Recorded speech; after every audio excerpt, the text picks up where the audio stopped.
अस्सलाम वालेकुम साम भराओ की हाल चाल है ठीक ठाक हो। ਅੱਜ ਅਸੀਂ ਗੋਭ ਦੀ ਸਪਰੇਅ ਕਰਨ ਲੱਗੇ ਹਾਂ। ਗੋਭ ਦੀ ਮੇਨ ਸਪਰੇਅ ਕਰਨ ਲੱਗੇ ਹਾਂ ਜਿਹਨੂੰ ਅਸੀਂ ਆਨੇ ਆ ਕੇ ਹੁਣ ਜਿਹੜੀ ਸਾਡੀ ਫਸਲ ਹੈ ਗੋਭ ਦੀ ਹਾਲਤ ਵਿੱਚ ਹੈ। ਅੱਜ ਤੁਸੀਂ ਫਸਲ ਵੇਖ ਸਕਦੇ ਹੋ ਕੁਛ ਜਿਹੜੀ ਹੈ ਨਿਸਰ ਗਈ ਹੈ, ਕੋਈ 5-10% ਨਿਸਰੀ ਹੈ, ਬਾਕੀ ਸਾਰੀ ਹੈ ਜਿਹੜੀ ਹੈ ਨਿਸਰਨ ਵਾਲੀ ਹੈ। ਇਹ ਮੇਨ ਟਾਈਮ ਹੈ ਗੋਭ ਦਾ ਤੇ ਇਸ ਟਾਈਮ ਸਪਰੇਅ ਬਹੁਤ ਜ਼ਰੂਰੀ ਹੁੰਦੀ ਹੈ। ਇਹਦੇ ਵਿੱਚ ਅਸੀਂ ਕਰਨ ਕੀ ਲੱਗੇ ਹਾਂ, ਅੱਜ ਇੱਕ ਟਿਲਰ ਕਰਨ ਲੱਗੇ ਹਾਂ।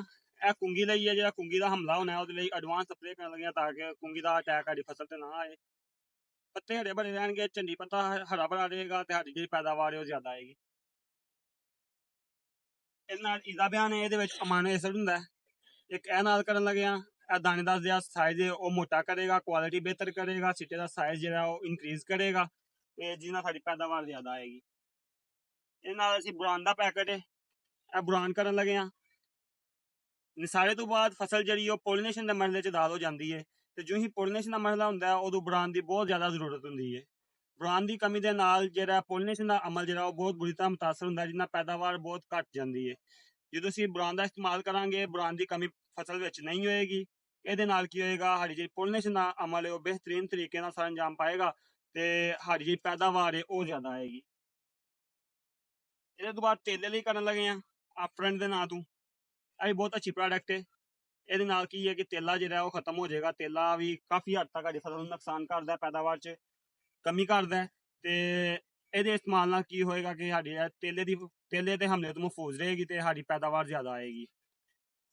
ਜਦੋਂ ਸਪਰੇਅ ਜਦੋਂ ਵੀ ਕਰਨੀ ਹੈ ਤੁਸੀਂ ਇਹ ਚੈੱਕ ਕਰ ਲਓ, ਤਕਰੀਬਨ ਇਹ ਜਿਹੜੀ ਕੰਡੀਸ਼ਨ ਹੈ ਐਂਡ ਵਾਲੀ ਸਪਰੇਅ ਇਸ ਕੰਡੀਸ਼ਨ ਤੇ ਤੁਸੀਂ ਕਰਨੀ ਹੈ।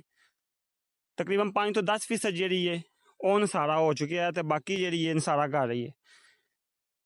ਜਦੋਂ ਇਸ ਕੰਡੀਸ਼ਨ ਅਸੀਂ ਸਪਰੇਅ ਕਰਨੇ ਆ ਤੇ ਇਹਨੂੰ ਬਹੁਤ ਜ਼ਿਆਦਾ ਖੁਰਾਕ ਦੀ ਜ਼ਰੂਰਤ ਹੁੰਦੀ ਹੈ ਤੇ ਜਦੋਂ ਅਸੀਂ ਅਮਾਈਨੋ ਐਸਿਡ ਨਾਲ ਦੇ ਰਹੇ ਹਾਂ ਖੁਰਾਕ ਇਹਦੇ ਨਾਲ ਕੀ ਹੋਏਗਾ, ਦਾਣਾ ਜਿਹੜਾ ਉਹ ਵਜ਼ਨੀ ਹੋਏਗਾ, ਸਿੱਟਾ ਲੰਮਾ ਹੋਏਗਾ ਤੇ ਪੈਦਾਵਾਰ ਜ਼ਿਆਦਾ ਆਏਗੀ। ਦੂਸਰਾ ਇਹਦਾ ਫਾਇਦਾ ਇੱਕ ਹੋਰ ਹੈ ਗੋਭ ਦੀ ਹਾਲਤ ਵਿੱਚ ਇਸ ਟਾਈਮ ਇਹ ਗੋਭ ਦੀ ਹਾਲਤ ਹੈ, ਇਹਦੇ ਵਿੱਚ ਜਿਹੜਾ ਕਿ ਸਿੱਟਾ ਇਹ ਉੱਤੇ ਝੰਡੀ ਪੱਤਾ ਤੇ ਇਹਦੇ ਵਿੱਚ ਇਸਦਾ ਬਿਆਨ ਕਰਨ ਦਾ ਮੇਨ ਮਕਸਦ ਇਹ ਹੁੰਦਾ ਕਿ ਇਹ ਜਿਹੜੇ ਨੇ 4 1 1 ਹੈ 2 3 4 5 6ਵਾਂ ਇਹ ਜੇ ਇਹਨਾਂ ਤੇ ਸਿੱਟਾ ਲੱਗ ਰਿਹਾ ਨਜ਼ਰ ਆ ਰਿਹਾ, ਲੇਕਿਨ ਇਹਦੇ ਥੱਲੇ ਇੱਕ